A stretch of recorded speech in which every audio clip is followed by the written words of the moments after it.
Baik Sukihoto, para upasaka dan upasika sekalian, semoga Anda semua berada dalam keadaan yang baik, sehat, damai dan bahagia.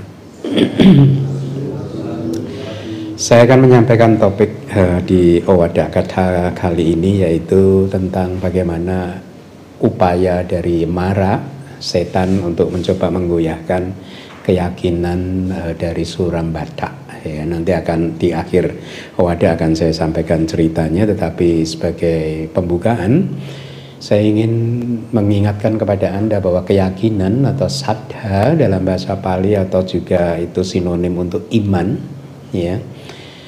Iman kita terhadap 5 hal, yaitu iman kita terhadap Buddha, Dhamma, Sangha, karma dan buahnya, itu harus benar-benar dijaga supaya tidak hilang. Bahkan tidak hanya berhenti dalam menjaga iman tersebut, tetapi juga kita harus memperkokohnya sehingga tidak mungkin bisa digoyang oleh siapapun gitu.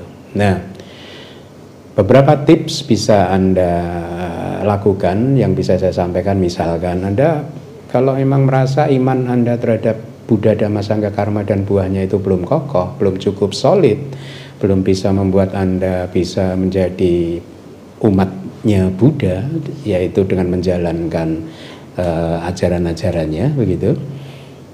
Ada berbagai cara. Misalkan ya, Anda bisa baca itu semua tokoh-tokoh spiritual atau tokoh-tokoh agama, ya, atau mungkin pendiri-pendiri agama semua yang ada di muka bumi ini. Anda baca semuanya. Anda baca tentang kehidupannya, Anda baca tentang ajarannya, Anda baca tentang konsistensinya, Anda baca tentang segala macam. Anda kumpulkan data-data itu, ya. Dari sana nanti Anda akan bisa memilih satu yang cocok dengan Anda yang mana, ya. Dengan demikian Anda akan menemukan alasan awal yang cukup kuat untuk menumbuhkan iman Anda.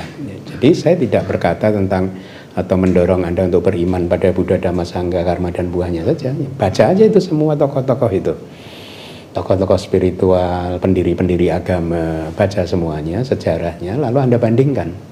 Kira-kira Anda pengen jadi yang seperti apa, yang seperti siapa, begitu, ya.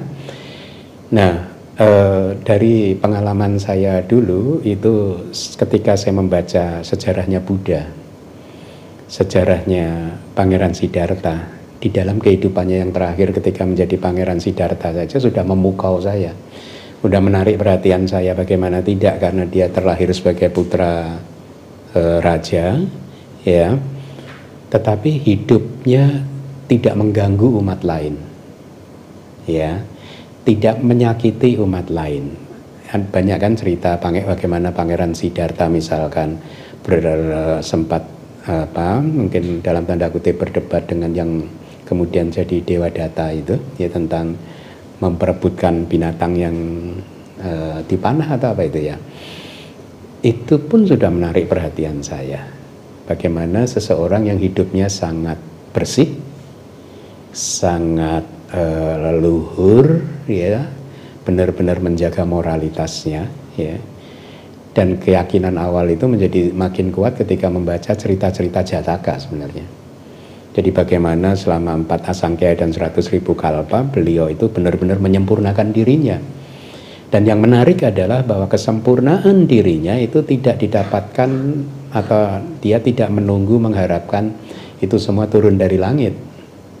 Dia benar-benar memperjuangkan dirinya sendiri dari yang tadinya tidak sempurna hingga menjadi sempurna. Nah, setelah membaca cerita tersebut, kemudian saya mempunyai alasan yang alasan awal untuk mulai menelusuri jalur atau ajaran-ajaran Buddha ini. Karena ini yang saya cocok. Nah, Anda bisa lakukan hal yang sama, ya, perbandingkan, baca semua sejarah-sejarahnya, cerita hidupnya dan lain-lain, lalu Anda tentukan mana yang cocok dengan jiwa Anda. Ya, kalau saya Buddha, gitu, ya. Nah, jadi iman atau keyakinan menempati posisi yang penting karena dari iman atau keyakinan inilah kita, kalau menurut ajaran Buddha, bisa melakukan hal-hal yang sulit untuk dilakukan oleh manusia biasa.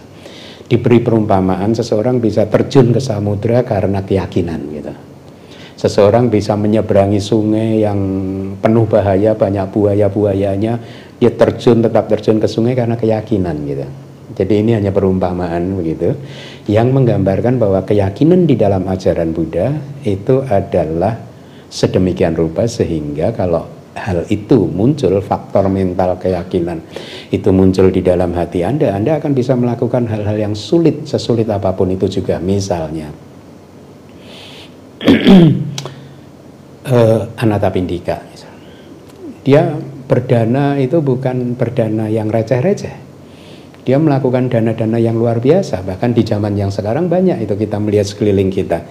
Banyak dari upasaka-upasika yang melakukan atau berdana yang menakjubkan begitu. Ya. Dan hal itu tidak akan bisa terjadi kalau nggak ada iman, nggak ada keyakinan. Atau ketika Anda menjalankan sila-sila Anda, itu kan nggak gampang kan?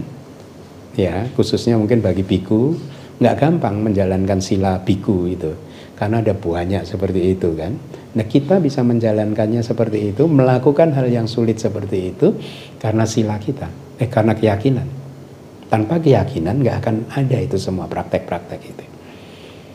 Banyak biku yang rela untuk tinggal di hutan belantara yang sepi, penuh dengan hidup yang minimalis, sederhana, penuh kesulitan dan lain sebagainya. Tetapi mereka menikmatinya hingga puluhan tahun. Kenapa bisa begitu? Melakukan hal yang sulit seperti itu karena iman mereka, karena keyakinan mereka, karena sadha mereka terhadap Buddha, Dhamma, Sangha dan karma serta buahnya. Nah, jadi keyakinan seperti itu. Tapi satu hal lain yang harus Anda ketahui adalah bahwa di dalam agama Buddha, menurut Abhidhamma, keyakinan itu adalah sobhana cetasika, faktor mental yang indah. Artinya, kalau faktor mental ini muncul di dalam batin Anda, di dalam hati Anda, pikiran Anda bersih. Karena dia indah. Makanya sering diumpamakan keyakinan itu seperti di zaman dulu itu diceritakan ada raja itu kalau sedang melakukan perjalanan jauh mengembara begitu, kalau kehabisan air lalu masuk di satu hutan, ada sungai yang kotor padahal dia pengen minum. Kemudian dia minta punggawanya untuk mengambilkan air dan begitu dijawab airnya keruh gitu. Nah, rajanya itu kayak mempunyai batu mulia begitu yang kalau diletakkan di dalam air, airnya jernih gitu, mengendapkan kotorannya gitu. Kayak tawas lah mungkin ya. Tawas itu kan mengendapkan kotoran kan. Nah, mungkin perumpamaan itu bisa dipakai ya. Jadi sadha, keyakinan itu seperti batu yang seperti itu, mengendapkan kotoran, membuat airnya menjadi jernih. Sama, kalau keyakinan sedang muncul di dalam pikiran Anda, batin Anda, maka pikiran dan batin Anda bersih, jernih, kotorannya mengendap, kilesannya mengendap. Ya. Nah, itulah mengapa di dalam agama Buddha itu tidak ada ceritanya bahwa seseorang merusak, menghancurkan orang lain dengan alasan iman dia terhadap Buddha, Dhamma, Sangha. No way. Orang yang benar-benar punya iman terhadap Buddha, Dhamma, Sangha, karma dan buahnya tidak akan pernah mempunyai perilaku yang merusak. Ya, karena kotoran batinnya udah mengendap. Hatinya udah bersih. Ya. Tidak ada juga orang yang kemudian mungkin menyakiti makhluk lain, membunuh makhluk lain gara-gara iman mereka terhadap Buddha, Dhamma, Sangha. Enggak ada. Ya. Nggak ada, paham ya?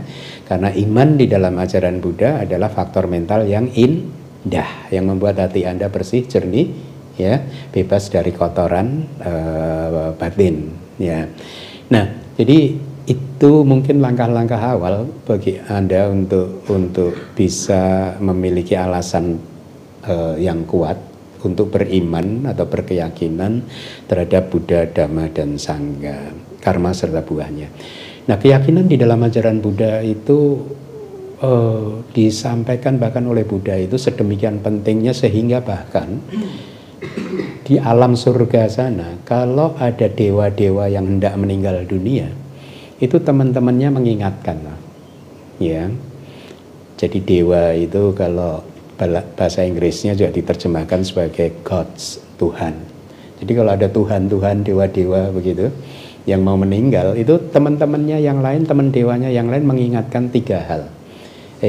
Kamu mau meninggal dunia. Anda tahu ya, dewa itu kalau mau meninggal dunia ketahuan. Ada 5 ciri kan. Kalau satu dewa mau meninggal dunia, ada 5 ciri, ingat nggak? Udah pernah saya sampaikan di Owada yang lain. Bunga yang dikenakannya layu, ketiaknya mulai berkeringat, ya. Bajunya juga mulai warnanya memudar, tubuhnya juga mulai layu, ya kayak orang tua kayak saya gitu kan. Kalau umur udah 60 udah mulai layu, lapuk gitu kan, keriput, ya. Kemudian apa tadi udah yang keempat ya, dia sedih yang kelima, ya, murung.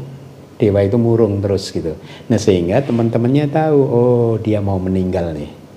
Nah ketika teman-temannya tahu itu, mereka berpesan 3 hal.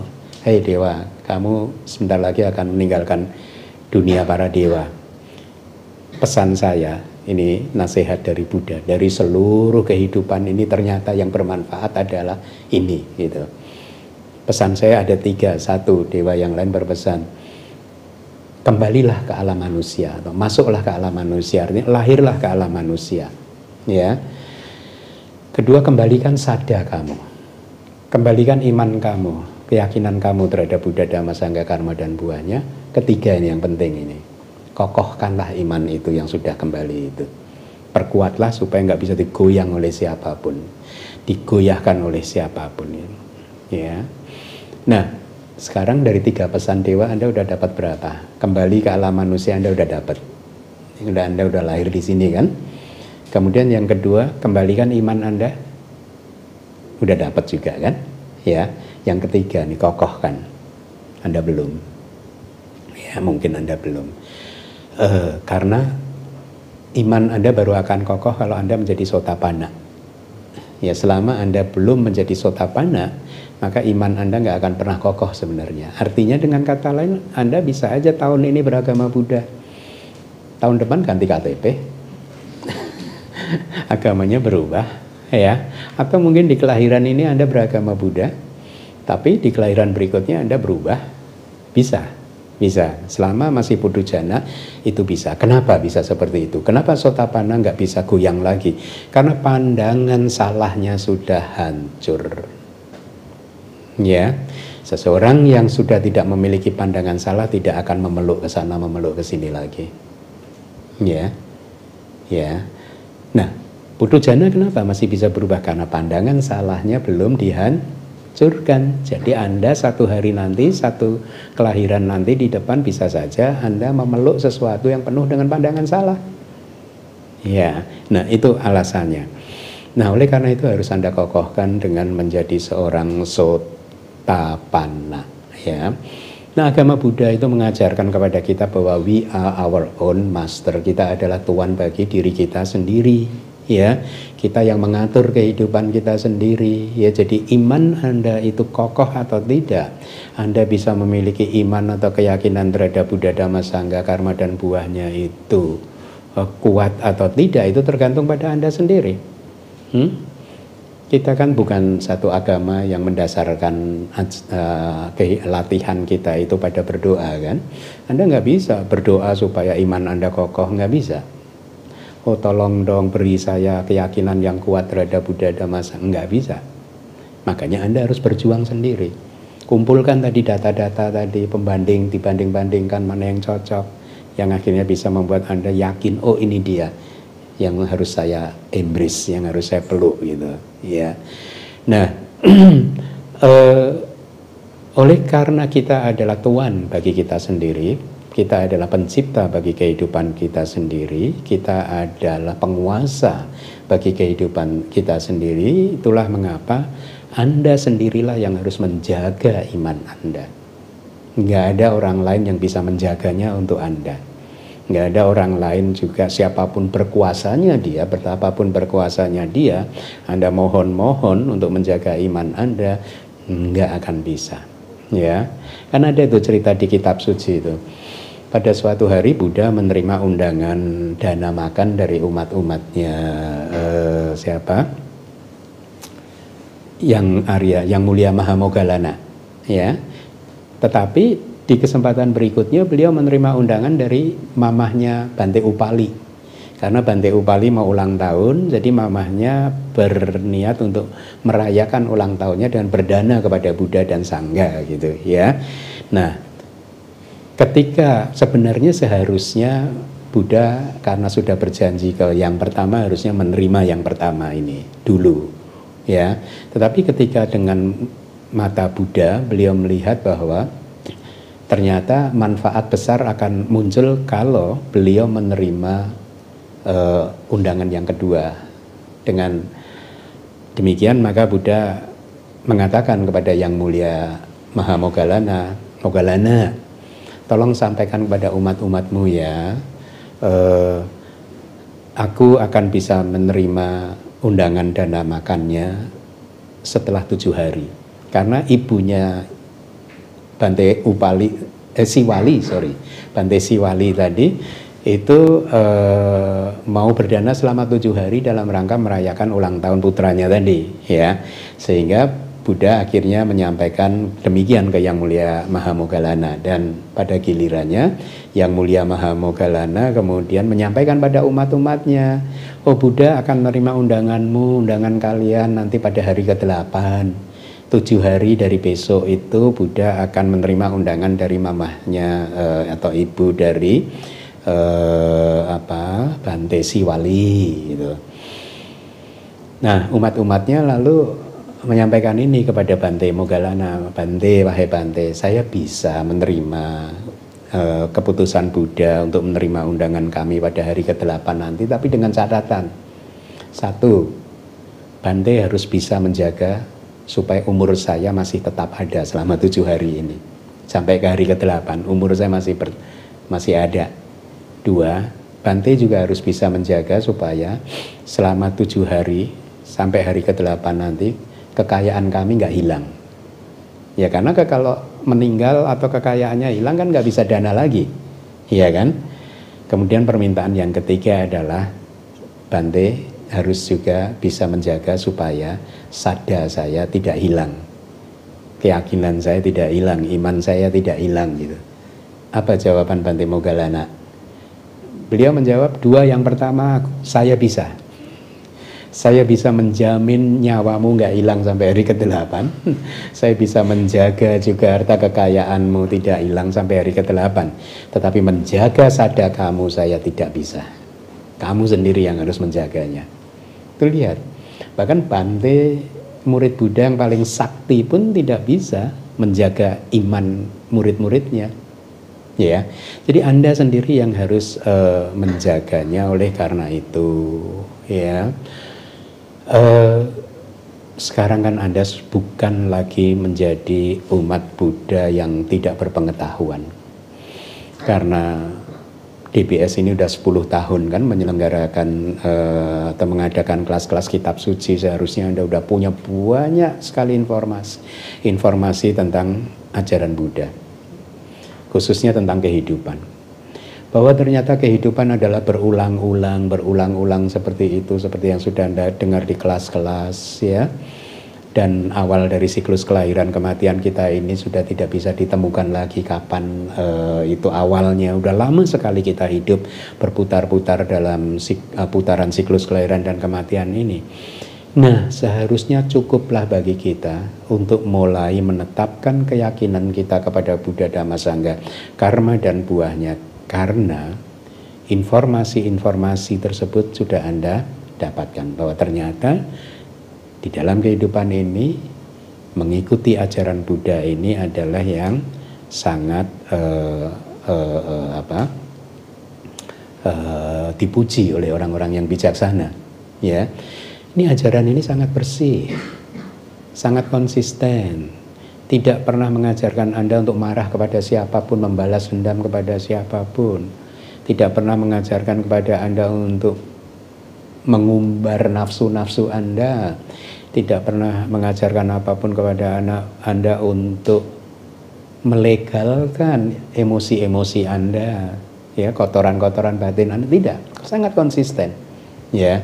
Jadi harusnya sudah cukup kuat bagi Anda untuk mempunyai sada awal, keyakinan awal terhadap ajaran terhadap Buddha, Dhamma, Sangha, karma dan buahnya. Dari keyakinan awal ini Anda harus berjuang untuk menjadi sotapanna, karena hanya dengan demikianlah keyakinan Anda akan mempunyai dasar yang kuat, mempunyai alasan yang kuat, yang sudah tidak bisa digoyang oleh siapapun, ya. Jadi saya quote di dalam satu sutta itu, Buddha berkata, wahai para biku, ketika keyakinan seseorang telah tertanam, mengakar kuat dan teguh di dalam Buddha, ya, dengan alasan-alasan yang seperti itu, maka wahai para biku, keyakinan ini disebut sebagai keyakinan yang memiliki alasan yang kuat, berakar pada realisasi dan teguh. Artinya berakar dari realisasi berupa pencapaian magga dan pala yang membuatnya menjadi seorang sotapanna. Dan yang menarik, kalimat berikutnya adalah keyakinan ini tidak tergoyahkan oleh pertapa, brahmana, dewa, setan, brahma, atau siapapun di dunia ini. Jadi kalau Anda sudah menjadi seorang sotapanna, nggak ada yang bisa menggoyang keyakinan Anda. Siapapun, bahkan setan pun tidak bisa, Mara pun tidak bisa, ya, Brahma juga tidak bisa, begitu. Wahai para biku, seperti itulah investigasi tentang kualitas dari Buddha. Jadi artinya ini sebenarnya sutta ini Buddha mengundang para biku untuk menginvestigasi dirinya, begitu, ya. Apakah Buddha bisa membuat muridnya mencapai sotapanna, tingkat kesucian sotapanna dan seterusnya, atau tidak, ya. Nah, sesungguhnya keyakinan seseorang yang sudah menjadi sotapanna itu tidak tergoyahkan oleh mara dari dunia para dewa wasawati pun, seperti cerita di bawah ini. Jadi diceritakan setelah mendengar pembabaran Dhamma dari Buddha dan kemudian menjadi seorang sotapanna, seorang upasaka yang namanya Surambada pulang ke rumah. Kemudian setelah menciptakan penampakan Buddha yang dihiasi dengan 32 laksana atau karakteristik tubuh yang mulia, Mara, jadi Mara ini apa namanya, merubah dirinya seolah-olah menjadi Buddha, begitu loh. Apa itu istilahnya itu? Jadi dia bisa melakukan itu, gitu. Seolah-olah dia ini jadi Buddha, begitu. Jadi Mara yang menyaru, gitu ya, mungkin. Jadi Buddha datang, gitu, ke rumah Surambada. Setelah berpikir seperti ini, saya baru saja tiba setelah mendengarkan Dhamma di hadapan Buddha, si Surambadanya, ya. Lalu ada apa ini? Kok Buddha datang lagi? Gitu ya.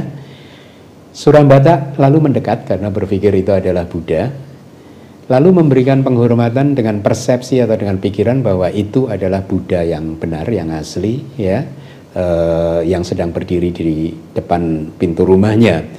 Lalu si Mara atau setan yang menyaru sebagai Buddha tadi berkata, wahai Surambada, jadi ini seolah-olah kata-katanya Buddha, wahai Surambada, apa yang telah aku katakan kepadamu bahwa agregat-agregat materi adalah tidak kekal, bahwa rupa kanda adalah tidak kekal, agregat perasaan adalah anicca, agregat-agregat yang lain adalah anicca, ya. Mohon maaf, bukan. Saya telah mengatakannya dengan tergesa-gesa, dengan tanpa mempertimbangkan pernyataan tersebut. Itulah mengapa kamu sekarang harus memahaminya bahwa pancakanda itu kekal, permanen, ya. Jadi semua agregat ini adalah kekal atau permanen, paham ya? Jadi Mara merubah dirinya menjadi Buddha, lalu seolah-olah sebagai Buddha ingin mengelabui Surambada dan berkata bahwa ternyata pancakanda itu kekal, permanen. Yang kemarin aku katakan itu keliru, kira-kira begitu ya. Nah, Surambada berpikir sebagai seorang sotapanna, dia berpikir nih, ini tidak mungkin, lihat tuh, ya.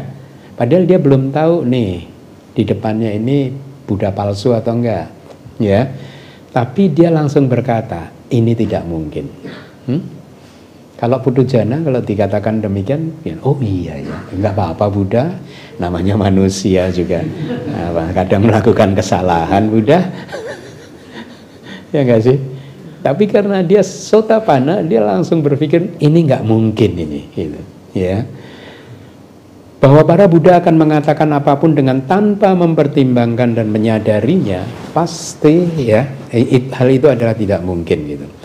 Pasti orang ini adalah setan atau mara yang datang untuk mengguncang iman atau keyakinan saya gitu.